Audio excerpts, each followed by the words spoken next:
Presiden Republik Indonesia menggantikan Gus Dur yang dimakzulkan. Kemudian tiba-tiba Taufik Kemas muncul di Melbourne, katanya mau berobat ke Perth, Australia Barat, atau muncul di Melbourne dengan Puan Maharani. Dan di sini jumpa dengan Samsul Nur Salim.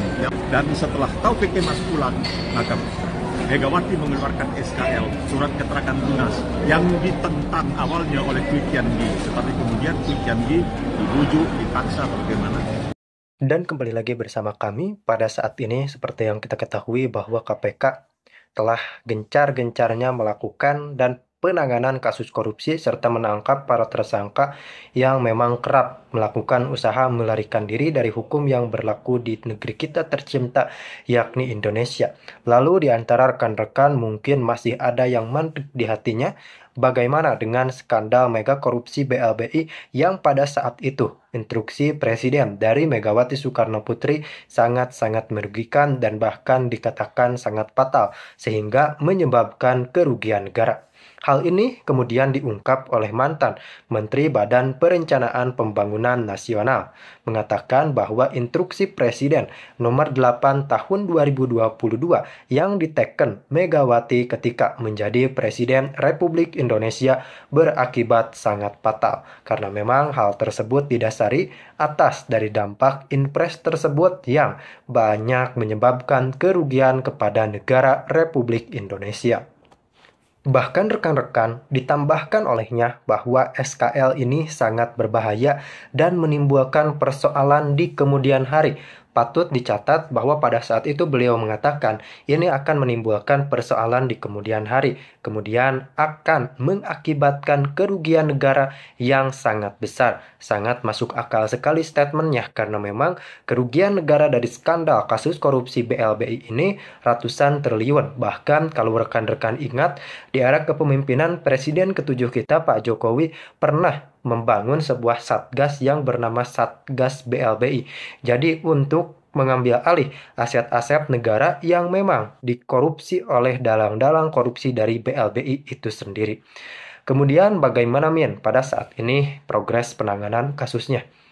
Tentu saja untuk kasus BLBI sendiri memang tengah diusahakan oleh pemerintah Republik Indonesia.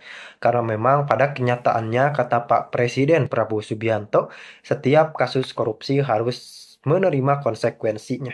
Kemudian yang telah dicuri dari negara harus dikembalikan kembali. Tentu saja ini benar-benar sebuah statement yang memang sangat diperlukan oleh pemerintah Indonesia.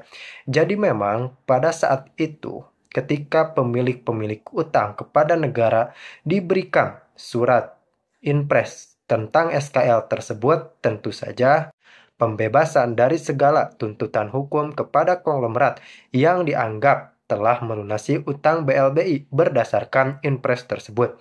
Para debitor ini menerima keringanan membayar 30% dari jumlah kewajiban. Tentu saja ini ada selisih 70%. Nah, bagaimana nih menurut Anda sampai pada saat ini bahwa impres tersebut faktanya melahirkan sebuah persoalan yang sangat pelik dan tentu saja kerugian negara yang sangat-sangat besar. Bayangkan ratusan triliun untuk era saat ini pun masih sangat besar, apalagi era beberapa tahun yang lalu, dan ini memang kasus ini awalnya mencuat pada saat tahun 2002 maksud kami, pada saat masa-masa kepemimpinan Presiden Megawati Soekarno Putri. Dan apakah Megawati bersalah atas skandal korupsi BLBI ini? Tentu saja jika tadi mengacu pada statement yang barusan, itu berakibat fatal. Kemudian tak cukup sampai di situ. Kita akan membahas pula tentang korupsi IKTP. Nah, IKTP ini dikatakan Setia Novanto memang ada beberapa nama dari partai tersebut yang diantaranya adalah Ganjar, Pram, kemudian Puan Maharani yang disinyalir menerima aliran dana dari korupsi IKTP. Dan hal tersebut diungkapkan langsung oleh Setia Novanto. Iya, Setia Novanto mengungkapkan hal tersebut di persidangan. Apakah KPK di era Prabowo Subianto akan menguak kembali kasus IKTP? Tentu saja akan, karena kenapa dikatakan akan? Para tersangka Paulus Thanos sudah proses ekstradisi tahap akhir untuk dimintai keterangan dan tentu saja akan memunculkan tersangka-tersangka Republik baru. Indonesia menggantikan Gus Dur yang dimakzulkan. Kemudian tiba-tiba Taufik Kemas muncul di Melbourne, katanya mau berobat ke Perth, Australia Barat, atau muncul di Melbourne dengan Puan Maharani. Dan di sini jumpa dengan Samsul Nur Salim yang mengatakan tidak bisa pulang ke Indonesia naik pesawat dari Singapura 1 jam 10 menit karena dilarang dokter, tapi dia bisa terbang 7 jam lebih dari Singapura ke Melbourne untuk jumpa Taufik Kemas. Dan setelah Taufik Kemas pulang, maka Megawati mengeluarkan SKL, surat keterangan lunas, yang ditentang awalnya oleh Kwi Kian Gi, tetapi kemudian Kwi Kian Gi dibujuk, dipaksa atau bagaimana, akhirnya menerima. Dan ketika itu Kwi Kian Gi mengatakan PDIP adalah partai yang paling korup di Indonesia. Lihat majalah Tempo, yang masih sekarang ini dokumentasinya ada pada saya.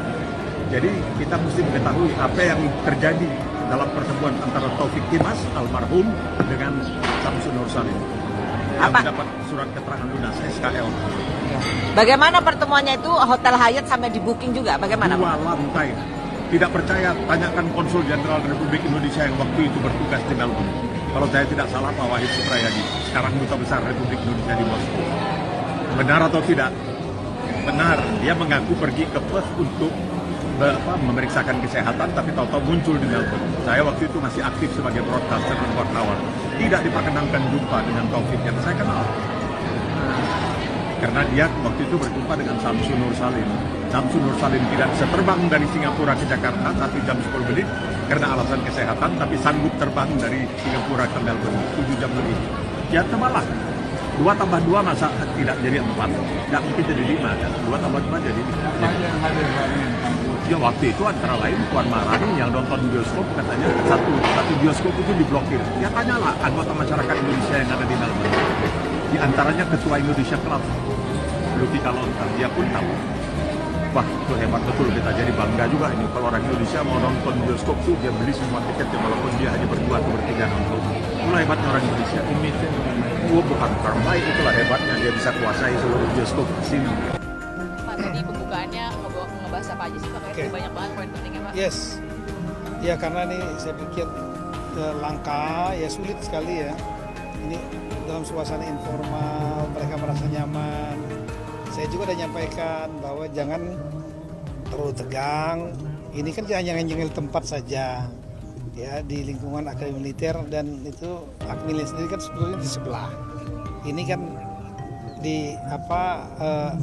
di luar komplek Akmil, tapi tanahnya milik Akmil ya.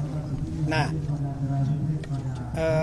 kita belajar dari Akmil bukan soal militeristiknya, tapi ada nilai penting yang juga berlaku di dalam dunia kehidupan swasta, soal disiplin, ya, tepat waktu seperti tadi olahraga. Saya tadi tes tadi kan olahraganya kan lihat tuh bedanya.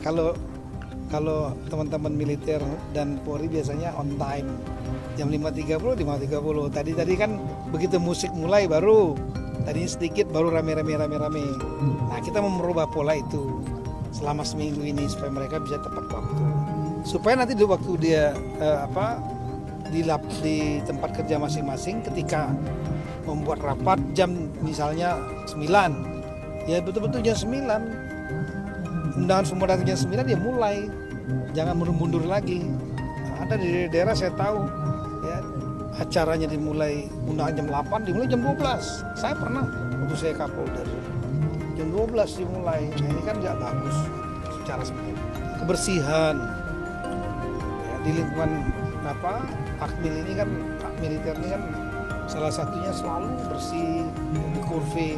Nah sama kita juga harus bersih toilet, tempat makan, kemudian di kamar masing-masing selesai, ninggalkan harus dirapikan kembali. Nah itu tuh mendidik kembali juga, merefresh kembali. Jadi banyak, dan itu jangan salah, di dunia swasta pun sekarang ini materi-materi untuk pegawai juga, materi tentang kedisiplinan, sharp time, jadi on time pada waktu kegiatan, kemudian kebersihan. Itu semua itu menjadi materi pelajaran penting ya di dunia swasta. Nah, apalagi di birokrasi seperti ini. Nah kemudian kadang-kadang saya menyampaikan juga tadi mengenai pentingnya retreat ini. Di antaranya retreat ini paling penting sekali adalah bagaimana kita memiliki ada semacam forum bagi seluruh kepala daerah untuk saling kenal satu sama lain. Tadi pagi saya melihat sudah ada yang bagus. Itu yang saya harapkan. Ada kepala daerah di Sultra, Pak Andi, itu dia kumpulkan para bupati wali kota sambil santai mereka duduk di sana di lapangan rumput ngobrol-ngobrol. Nah sambil kali kenal satu sama lain. Nah saya sampaikan di sini ada 5 ruangan tuh, 5 ruangan yang dipakai untuk diskusi kelompok untuk Lemhanas nanti kosong setelah 2 hari. Nah silakan pakai bergantian. Yang nggak melaksanakan nanti saya dengan Pak Bima cek nanti ada yang nggak ngerjakan. Saya maunya gubernur kumpulin bupati wali kotanya karena belum tentu saling kenal antara mereka. Dan udah mulai bicara-bicara dikit tentang mau apa kita daerah kita gitu. Ya. Karena saya selama 5 tahun Mendagri saya juga pernah datang ke beberapa wilayah yang setahun 2 tahun nggak pernah ada rapat. Bupati wali kota ya yang dipimpin oleh gubernur nggak ada rapat. Jadi datang rapat tuh pada waktu saya datang aja. Saya nggak bisa bayangkan gimana koordinasinya, jalan sendiri-sendiri. Nah ini saya harusnya rapat tingkat provinsi itu paling enggak lah 3 bulan 4 bulan sekali mengevaluasi apa yang sudah dikerjakan, apa yang kurang saling bantu gitu. Nah ini ada 5 ruangan nanti saya nanti dengan Pak Wamen nanti akan cek dan akan dorong. Silakan yang dari Aceh kumpul tuh semua dengan gubernurnya. Silakan yang Sumatera Utara Pak Bobi dengan seluruh bupati wali kotanya, Pak Haris dengan Jambi, Sumatera Barat kumpul lah. Entah ngobrol-ngobrol ngopi-ngopi aja nggak apa-apa. Yang penting kenal. Gitu. Inilah momentumnya. Kalau sudah kembali daerah masing-masing, udah sibuk sendiri-sendiri dengan berbagai persoalan sendiri-sendiri. Itu yang saya sampaikan. Samping nanti akan ketemu para menteri di Lemhanas, ya, diskusinya kelompok biar menarik supaya nggak ngantuk gitu. Nanti setelah itu kelompok nanti akan saling bertanya, saling nyampaikan pendapat. Nah itu bagus, ya, interaktif. Nah yang berikut lagi tadi saya sampaikan mengenai pengelolaan APBD. Karena pengelolaan APBD di mata saya juga banyak yang tidak efisien. Ya, yang dipikirin hanya belanja aja. Bagaimana ngabisin belanja. Akibatnya apa? Program-programnya banyak yang nggak efisien. Perjalanan dinas, rapat-rapatnya nggak perlu, yang sebetulnya cukup dengan dilakukan Zoom. Ya. Itu rapat yang cukup sekali dibikin 4 kali. Nah itu tadi saya sudah sampaikan. Hari ini saya akan mengeluarkan surat edaran kepada seluruh daerah item apa saja yang harus dilakukan efisiensi dan caranya bagaimana, dan kami akan monitor melalui sistem kami daerah mana, dan setelah itu ditembuskan kepada Mendagri apa saja yang diefisiensikan ya, dan tapi intinya yang utama, kegiatan utama tetap berjalan, target-target harus tetap tercapai, jangan sampai kemudian mereka membuat efisiensi yang sembarangan yang kemudian malah nggak nyampe target. Ada daerah-daerah yang saya sudah disampaikan yang bisa silpanya, sisa lebih penggunaan anggarannya tahunannya bisa sampai ada 5 triliun. Artinya nggak digunakan untuk kepentingan rakyat. Jadi saya disampaikan. Dan kepala daerah saya minta berpikir jangan hanya mikirin ngabisin belanja, bagaimana cari pendapatannya. Di antaranya lah mempermudah kemudahan berusaha untuk para swasta. Swasta ini bukan hanya asing ya, swasta dalam negeri, UMKM itu dipermudah, jangan dipersulit. Kalau swastanya hidup, maka baru nanti akan memberikan retribusi pajak kepada daerah untuk menjadi PAD. Kalau PAD-nya tinggi, maka daerah bisa membuat program apa aja. Kalau PAD-nya rendah, transfer pusatnya tinggi, habis buat belanja pegawai, daerah ini nggak akan pernah maju. Saya sampaikan seperti itu. Nah, efisiensi juga karena ada 1.300 triliun daerah ini ya, maka harus tepat sasaran dan kami akan awasi. Kemudian yang saya sampaikan lagi adalah mengenai masalah masalah kebersihan. Ini Bapak Presiden berkali-kali menyampaikan kepada saya, kebersihan kita adalah indikator budaya bangsa kita. Jadi bukan hanya kebersihan dalam arti pengelolaan sampah, ya, itu harus sampah. Jangan autopilot. Ada daerah yang bagus punya ide dan punya terobosan yang sudah dilaksanakan. Saya nggak mau sebutkan lah ya. Tapi ada juga yang daerah itu autopilot. Pemimpinnya nggak peduli kepada kebersihan sampah dan lain-lain. Akibatnya merusak lingkungan. Kemudian yang punya lautnya hancur, ikan-ikannya mati karena makan plastik ya. Nah, ini juga saya minta dijadikan program penting, ditambah dengan spesifik Bapak Presiden menyampaikan untuk perbaikan kebersihan toilet-toilet di ruang-ruang publik, bandara, dermaga, terminal, di mall, di mana-mana di ruang publik itu, sekolah, kantor harus bersih, standarnya kering dan tidak berbau, itu standarnya. Nanti saya minta kepada daerah mengerjakan itu. Dan kemudian yang lain mengenai apa tadi? Inflasi sudah saya sampaikan tadi. Setiap minggu selalu saya pimpin. Inflasi saat ini sudah terjaga sangat baik, 0,76%. Dan negara kita mengendalikan itu dengan ilmu baru di luar ilmu yang berlaku secara universal.